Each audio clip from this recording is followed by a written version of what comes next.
Big Boss Tamil season 9 என்னென்னத்துல இதற்கு முதல் வந்த சீசன்ல டிஃப்ரெண்டா இருக்கோ இல்லையோ இந்த விடயத்துல கண்டிப்பா டிஃப்ரெண்டா இருக்கு. என்னன்னா வெளியில இருக்கிற மக்களோட கருத்தும் உள்ளுக்குள்ள இருக்க போட்டியாளர்களோட கருத்துக்களும் ஒரே மாதிரி இருக்குது சில விடயங்கள் அப்படின்னு பார்க்கக்குள்ள அது நல்லா இருக்கு.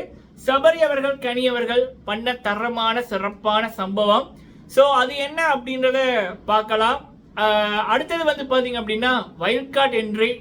ஸோ ஆயிஷா அவர்கள் செய்த சம்பவம். சரி, ஆயிஷாவை போல தமிழ் பிக் பாஸ்ல யார் செய்ய போறாங்க அப்படின்ற கேள்வி, அதை பற்றி ஒரு பார்வை ஒன்று. சரியா, இந்த விடயங்களை இந்த வீடியோல பார்க்கலாம். ஃபர்ஸ்ட் டைம் வந்திருக்கீங்க அப்படின்னா மறக்காம சப்ஸ்கிரைப் பண்ணுங்க. கேள்விகள் இருந்துச்சுன்னா கேளுங்க, அடுத்த வீடியோல அதை பற்றி நான் வந்து பதில் சொல்றேன். லைக் பண்ணுங்க மக்களே. ஓகே, முதலாவது விடயம், இப்போ பிக் பாஸ் தமிழ் சீசன் 9 லைவ்ல என்ன நடந்துச்சு அப்படின்னா, இப்போ ஃப்ரைடே அப்படின்றபடியா best performer week worst performer அப்படின்றது கேட்கப்பட்டது. அதுல வந்து வீட்டில் இருந்த எல்லாருமே வந்து பாத்தீங்கன்னா பெஸ்ட் பர்ஃபார்மன்ஸ் வந்து யாருக்கு கொடுத்தாங்க அப்படின்னா கனி அவர்களுக்கு.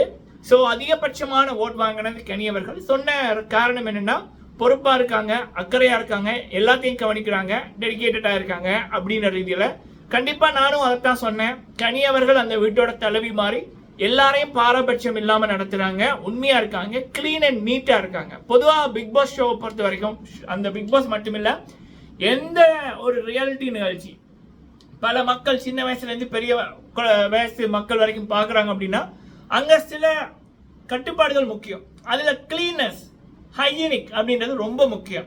சாப்பாடு விடயத்தில் அது கண்டிப்பா தேவை. அப்ப அது அந்த ஒரு பிக் பாஸ் போன்ற நிகழ்ச்சியில ஒருத்தங்க அதை வலியுறுத்தி சொல்லக்குள்ள அது பல மக்களுக்கு, வளர்ற குழந்தைகளுக்கு மனசுல ஆழமா பதியும். கனி அவர்கள் அதை வந்து முதல் நாள்ல இருந்தே ஆரம்பிச்சாங்க. அதுவே பல மக்களுக்கு கனி அவர்களை பிடிக்காதவர்களுக்கு கூட பிடிச்சது. ஸோ ஆல்ரெடி இந்த Bigg Boss Tamil season 9 family audience யாருக்காக பார்க்குறாங்கன்னா கனி அவர்களுக்காக. அப்படி இருக்கக்குள்ள மக்கள் கொண்டாடுறாங்க. அப்போ உள்ளுக்குள்ள இருக்கிறவங்களும் அதே கருத்தை சொல்லக்குள்ள டிசர்வ் இட் அப்படின்றதான். அடுத்தது ரெண்டாவது ஓட்ஸ் யாருக்கு வந்துச்சுன்னா, ரெண்டு பேருக்கு ஒரே மாதிரி வந்துச்சு, ஈக்குவலா வந்துச்சு. ஒன்று சபரி அவர்கள், இன்னொன்று விக்ரம் அவர்கள்.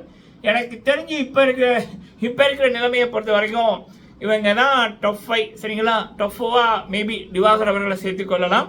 ஸோ அப்போ அது வெளியில என்ன நிலைமை இருக்கோ அது உள்ளுக்குள்ள இருக்கிறவங்க அதை அப்படியே சொல்றதை பார்க்கக்குள்ள எனக்கு வியப்பா இருந்துச்சு, நல்லா இருக்கு. சரிங்களா, ஸோ அப்போ விக்ரம் அவர்களுக்கும் சபரி அவர்களுக்கும் ஒரே மாதிரி தான் ஓட் வந்துச்சு. அப்போ சபரி அவர்கள் சொன்னாங்க, சரி நான் வந்து விட்டு கொடுத்துட்றேன் அவருக்கு கட்டுப்பட்டு. அப்போ உடனே பிக் பாஸ் சொன்னார், அப்படியெல்லாம் விட்டு கொடுக்க முடியாது, திரும்ப உங்க 2 பேருக்கு இடையில வாக்கெடுப்பை நடத்துவோம் அப்படின்னு பிக் பாஸ் விட்டார் இடையே. ஸோ அப்போ வந்து பார்த்தீங்க அப்படின்னா சபரி அவர்களுக்கு தான் அதிகமான ஓட் கிடைச்சிது. ஸோ பெஸ்ட் பர்ஃபார்மராக வந்து கனி அவர்களும் சபரி அவர்களும் தேர்வாயிருக்காங்க. அடுத்த வார கேப்டன்சி இதுக்கு வந்து சபரி அவர்கள் வெர்சஸ் கனி அவர்கள் வெர்சஸ் இந்த கமருடி, இந்த 3 பேருமே வந்து போட்டி போட போறாங்க. சரிங்களா, ஸோ இந்த 3 பேர்ல என்ன பொறுத்த வரைக்கும் டிசர்விங் அப்படின்னா சபரி அண்ட் கனி. ஸோ நீங்க இதை பத்தி என்ன நினைக்கிறீங்க அப்படி என்பதை கமெண்ட்ஸ் எல்லாம் சொல்லுங்க. அடுத்தது வந்து பாத்தீங்கன்னா wild card entry. Telugu Bigg Boss season 9 பொறுத்த வரைக்கும் நம்மளுடைய பிக் பாஸ் 6 தமிழ் ஆயிஷா அவர்கள் வைல்ட் கார்டு என்ட்ரி போயிருந்தாங்க. 6 பேர்ல ஒருத்தங்களாம். அதுல வந்து பாத்தீங்கன்னா இன்னைக்கு ஒரு ப்ரோமோ ஒன்று போட்டிருந்தாங்க, கேப்டன்சி இதுக்கான இது. அதுல வந்து 3 பேர் போட்டி போடுறாங்க. அந்த 3 பேர் வந்து ஹெல்ப் பண்ணணும். அந்த போட்டி போடுற நபர்களை ஒரு சவப்பட்டிக்குள்ள வச்சு ஒரு ரூமுக்குள்ள வச்சிருவாங்க. அவங்களுக்கு உதவி செய்யற நபர்கள் ஒரு கீ வந்து ஒரு இதுக்குள்ள இருக்கும், அதை தேடி எடுத்து சரியான நேரத்தில் போய் அந்த சவப்பட்டியை திறந்து ஓப்பன் பண்ணிடணும். இவங்க வந்து அப்பப்போ இப்படி சத்தம் போடுவாங்க. அந்த மைக் ஒன்று கொடுக்கப்பட்டிருக்கும், அதன் மூலம் அது கேட்டது போல இவங்க திறந்து விட்டதும் யார் ஓடி வர்றாங்களோ அவங்க வந்து கேப்டன் ஆகலாம். 2 பேர் அப்படின்ற மாதிரி. First time in Telugu Bigg பாஸ்ல 2 கேப்டன் அப்படின்ற மாதிரி. சரியா, ஸோ இதில் ஆயிஷா அவர்களை வச்சு ப்ரோமோ போடுற அளவுக்கு வந்திருக்கு. அப்படின்னா 40வது நாளில் எனக்கு தெரிஞ்சு ஆயிஷா அவர்கள் 35வது நாள் ப்ரோமோக்கு போனாங்க.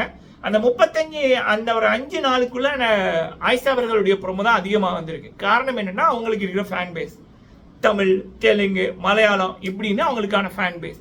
ஸோ அப்போ அப்படி இருக்கக்குள்ள தெலுங்கு பிக் பாஸ் கரெக்டாக தான் வந்து பண்ணியிருக்கு. பாப்புலரான ஒருத்தங்க வைல்ட் கார்டு என்ட்ரியா இருக்கு. அதுவும் இதற்கு முதல் தமிழ்ல அவங்க வந்திருந்தாங்க சீசன் 6ல.